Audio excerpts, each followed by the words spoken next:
The road goes ever on and on, down from the door where it began. Now far ahead the road is gone, and I must follow if I can.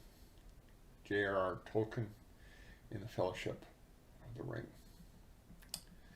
Those that are familiar with The Lord of the Rings and its prequel, The Hobbit, will recognize this poem as Bilbo's understanding of his adventures.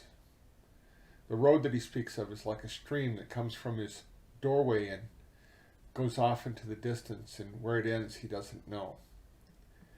I think that this same metaphor can be applied to the ultimate adventure, that is, the search for truth. In a book of ancient wisdom it says, "How much better it is to get wisdom than gold, and to get understanding is to be chosen above silver." We've all met people in our lives that have been overeducated. They learned a lot of facts, but somehow those facts hadn't translated into improving their lives. It is doubtful that this understanding is what is referred to by Solomon in the previous passage. The study of truth and how it's known is called epistemology. Modern studies of truth often bog down in one or two directions. The first is, we'll eventually understand and know everything through the scientific method. The second is, we can't really know anything.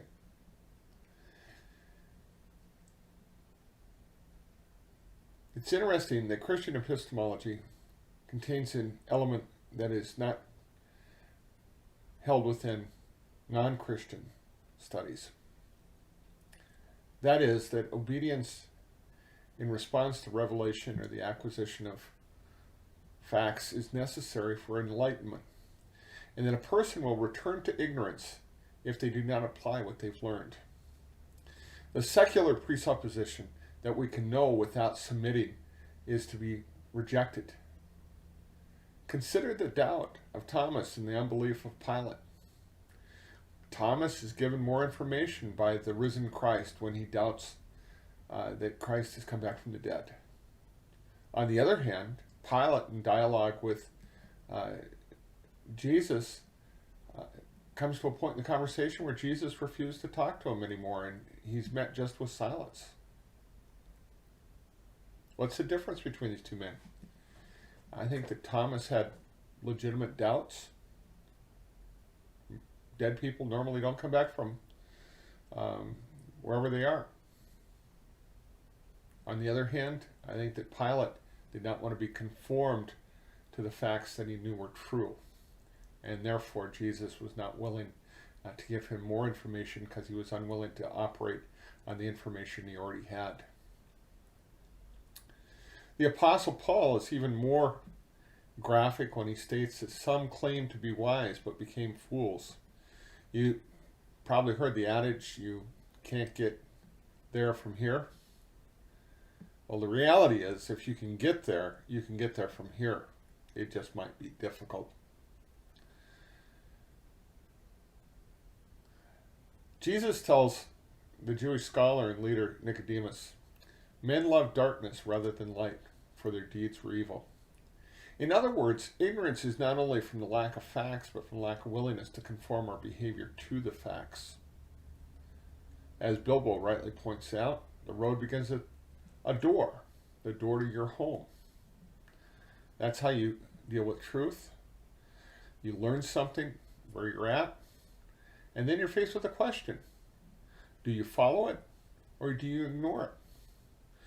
The reality is that when you become aware of a new piece of information, you're faced with the question of whether you're going to conform to it, attack it, or hide from it. Those are really your only three choices. Jesus Christ confronts us with the knowledge of himself and his gospel. He says, "Come and follow." We have to make the decision to obey, to attack, or to hide. The light shines in the darkness, and the darkness did not comprehend it. Our lives are illuminated by truth. When that light shines, we either embrace it and modify ourselves based on what we learn from it, or we attack it and try to put the light out, or we hide from it.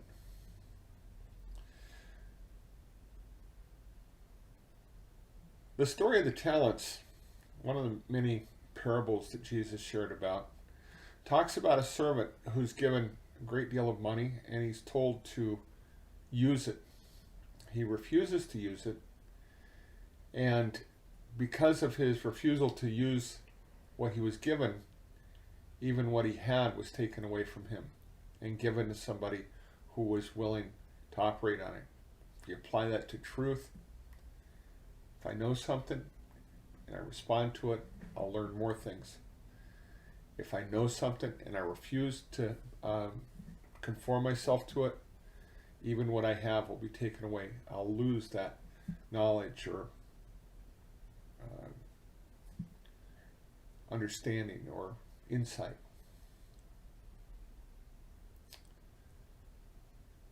I would encourage you not to be like the servant, but rather to be like Bilbo, who in the poem says, I must follow if I can. The Christian perspective would say to Bilbo, you can, if you will.